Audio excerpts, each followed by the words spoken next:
ತಮ್ಮದೇ ಸರ್ಕಾರದ ತಾರತಮ್ಯದ ಬಗ್ಗೆ ಕೈ ಶಾಸಕ ಬೇಸರವನ್ನ ವ್ಯಕ್ತಪಡಿಸಿದ್ದಾರೆ. ಕಲಾಪದಲ್ಲೇ ಸಿಎಂಗೆ ಪ್ರಶ್ನೆ ಹಾಕಿದ್ದಾರೆ. ಕುಣಿಗಲ್ ಶಾಸಕ ರಂಗನಾಥ್ ಪ್ರಶ್ನೆಯೇ ಈಗ ವಿಪಕ್ಷಗಳಿಗೆ ಅಸ್ತ್ರ ಹಾಕಿದ್ಯಾ? ತಮ್ಮದೇ ಸರ್ಕಾರದಲ್ಲಿ ಆಗ್ತಾ ಇರುವಂತಹ ತಾರತಮ್ಯದ ಬಗ್ಗೆ ಈಗ ಕೈ ಶಾಸಕ ರಂಗನಾಥ್ ಅವರು ಬೇಸರವನ್ನ ವ್ಯಕ್ತಪಡಿಸಿದ್ದಾರೆ. ಎಲ್ಲೋ ಒಂದ್ ಕಡೆ ಇದು ವಿಪಕ್ಷಗಳಿಗೆ ಅಸ್ತ್ರ ಆದಂತೆ ಕಾಣಿಸ್ತಾ ಇದೆ. ಮಧುಗಿರಿಗೆ 100 ಕೋಟಿ ಕೊಡ್ತೀರಾ, ನನ್ನ ಕ್ಷೇತ್ರಕ್ಕೆ ಬರೀ 1 ಕೋಟಿ ಯಾಕೆ ಅನುದಾನ ತಾರತಮ್ಯವನ್ನ ಮಾಡ್ತಾ ಇದ್ದೀರಾ ಅಂತ ಹೇಳಿ ರಂಗನಾಥ್ ಈಗ ತಮ್ಮ ಆಕ್ರೋಶವನ್ನ ವ್ಯಕ್ತಪಡಿಸಿದ್ದಾರೆ. ನ್ಯೂಸ್ 18ಗೂ ಅನುದಾನ ತಾರತಮ್ಯದ ಬಗ್ಗೆ ರಂಗನಾಥ್ ಸ್ಪಷ್ಟನೆ ಕೊಟ್ಟಿದ್ದಾರೆ. ಹಾಗಾದ್ರೆ ಏನ್ ಮಾತನಾಡಿದ್ದಾರೆ ಬನ್ನಿ ನೋಡೋಣ.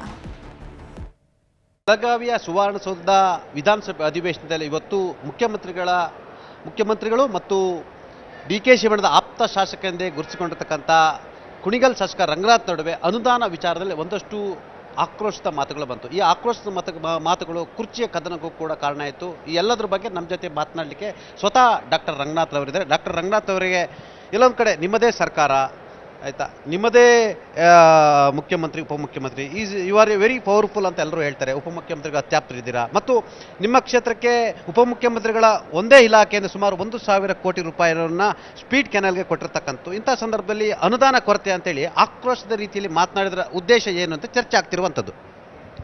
ಮುಖ್ಯಮಂತ್ರಿಗಳು ನನಗೆ ಬರೀ 1,000 ಕೋಟಿ ಕೊಟ್ಟಿಲ್ಲ, ಸುಮಾರು 1,300 ಕೋಟಿ ರೂಪಾಯಿಯಷ್ಟು ಅನುದಾನವನ್ನು ಬಿಡುಗಡೆ ಮಾಡಿಕೊಟ್ಟಿದ್ದಾರೆ.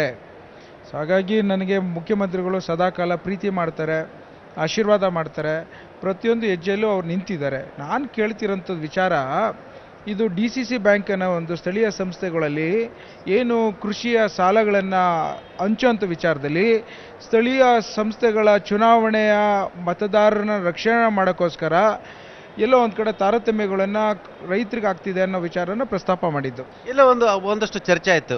ಇದು ಒಂದು ಕಡೆ ಪವರ್ ಶೇರಿಂಗಿನ ಆಕ್ರೋಶದ ನುಡಿಗಳು, ಜೊತೆಗೆ ಮಧುಗಿರಿಗೆ ಹೆಚ್ಚಿನ ಅನುದಾನ ಕೊಟ್ಟಿರ್ತಕ್ಕಂಥದ್ದು, ಆ ಮುಖಾಂತರ ಮುಖ್ಯಮಂತ್ರಿ ಮತ್ತು ರಾಜಣ್ಣರವರ ವಿರುದ್ಧದ ತಮ್ಮೊಳಗಿನ ಆಕ್ರೋಶ ತುಮಲಗಳನ್ನ ಹೊರಹಾಕಿದ್ರು ಅನ್ನೋ ರೀತಿಯಲ್ಲಿ ದಾಟಿಯಲ್ಲಿ ಅಶೋಕ್ರವರು ಕೂಡ ಹೇಳಿರುವಂಥದ್ದು. ಆ ಮುಖಾಂತರ ನೀವೆಲ್ಲೊಂದು ಕಡೆ ಮುಖ್ಯಮಂತ್ರಿ ಹುದ್ದೆಗಾಗಿ ಹಲವಾರು ಹೋಮ ಹವನ ಪೂಜೆಗಳನ್ನ ಮಾಡ್ತಿದ್ದೀರಾ ಅನ್ನೋ ಮುಖಾಂತರ ಇದು ಸಮಾಜಕ್ಕೆ ಬೇರೆ ಸಂದೇಶ ರವಾನೆ ಆಗಲ್ವಾ?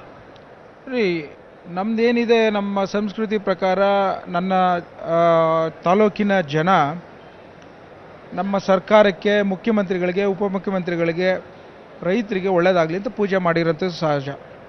ಮಾಡಿದ್ದಾರೆ, ಇಲ್ಲ ಅಂತ ಹೇಳಲ್ಲ, ಪ್ರತಿಯೊಂದು ಹೋಬಳಿಲೂ ಮಾಡಿದ್ದಾರೆ. ಇವತ್ತು ವಿರೋಧ ಪಕ್ಷದವ್ರಿಗೆ ಪ್ರಶ್ನೆ ಮಾಡ್ತಾ ಇರೋಂಥದ್ದು, ಒಬ್ಬ ರೈತನ ಪ್ರಾಮಾಣಿಕವಾಗಿ ಸಮಸ್ಯೆನ ಒಂದು ಪರಿಹಾರವನ್ನು ಕಂಡುಕೊಳ್ಳೋ ರೀತಿಯಲ್ಲಿ ಚರ್ಚೆಗೆ ಪೂರಕವಾಗಿ ಅವರು ಸಹಕರಿಸೋದು ಬಿಟ್ಟುಬಿಟ್ಟು ಅವರು ಸ್ವಂತ ಎಲ್ಲೋ ಒಂದು ಕಡೆ ಕಾಂಗ್ರೆಸ್ಸಿನ ಇಬ್ಬಾಗ ಮಾಡೋಂಥ ಪ್ರಯತ್ನ ಸಿಗ್ತಲ್ಲ ಅನ್ನೋ ಒಂದು ಬಳಕೆ ಮಾಡಿ ಸ್ವಾರ್ಥಕ್ಕೋಸ್ಕರ ನಮ್ಮ ರೈತರ ವಿಚಾರನ ಬದಿಗಿಟ್ಟು ಮಾತಾಡೋಂಥದ್ದು ತಪ್ಪು ಅಂತ ನಾನು ನಿಮ್ಮ ಮೂಲಕ ಹೇಳಲಿಕ್ಕೆ ಇಷ್ಟಪಡ್ತೀನಿ. ಇವಿಷ್ಟು ಕುಣಿಗಲ್ ಶಾಸಕರಾಗಿರ್ತಕ್ಕಂಥ ಡಾಕ್ಟರ್ ರಂಗನಾಥ್ ಅವರ ಅಭಿಪ್ರಾಯಗಳು. ಕ್ಯಾಮ್ರಾಮ್ಯಾನ್ ಶಿವಪ್ಪ ಜೊತೆ ಬೆಳಗಾವಿಯ ಸುವರ್ಣಸೌಧದಿಂದ ಚಿದಾನಂದ್ ಪಟೇಲ್, ನ್ಯೂಸ್ 18 ಕನ್ನಡ, ಬೆಂಗಳೂರು. ಮಳವಳ್ಳಿಗೆ ಬಂದಿಳಿದಿದ್ದಾರೆ ರಾಷ್ಟ್ರಪತಿ ದ್ರೌಪದಿ ಮುರ್ಮು ಅವರನ್ನ ಹೂಗುಚ್ಛ ನೀಡಿ ಸ್ವಾಗತಿಸಲಾಗಿದೆ. ರಾಜ್ಯಪಾಲ ತಾವರ್ಚಂದ್ ಗೆಹ್ಲೋಟ್, ಕೇಂದ್ರ ಸಚಿವ ಕುಮಾರಸ್ವಾಮಿ, ಮಂಡ್ಯ ಜಿಲ್ಲಾ ಉಸ್ತುವಾರಿ ಸಚಿವ ಚಲುವರಾಯಸ್ವಾಮಿ ರಾಷ್ಟ್ರಪತಿ ದ್ರೌಪದಿ ಮುರ್ಮು ಅವರನ್ನ ಸ್ವಾಗತ ಮಾಡಿದ್ದಾರೆ. ಮಳವಳ್ಳಿ ಪಟ್ಟಣದ ಶಾಂತಿ ಕಾಲೇಜು ಮುಂಭಾಗದಲ್ಲಿ ನಡೆಯಲಿರುವಂತಹ ವೇದಿಕೆ ಕಾರ್ಯಕ್ರಮದಲ್ಲಿ ರಾಷ್ಟ್ರಪತಿಗಳು ಪಾಲ್ಗೊಳ್ತಾ ಇದ್ದಾರೆ. ಸುತ್ತೂರು ಮಠದ ಶಿವರಾತ್ರಿ ದೇಶಿಕೇಂದ್ರ ಸ್ವಾಮೀಜಿ ನೇತೃತ್ವದಲ್ಲಿ ಈ ಕಾರ್ಯಕ್ರಮ ನಡೀತಾ ಇದ್ದು, ಈ ಕಾರ್ಯಕ್ರಮದಲ್ಲಿ ರಾಷ್ಟ್ರಪತಿ ದ್ರೌಪದಿ ಮುರ್ಮು ಪಾಲ್ಗೊಳ್ತಾ ಇದ್ದಾರೆ. ಇವತ್ತಿನಿಂದ ಡಿಸೆಂಬರ್ 22ರವರೆಗೆ 7 ದಿನಗಳ ಕಾಲ ಬೃಹತ್ ಸಮಾರಂಭ ನಡೆಯಲಿದೆ.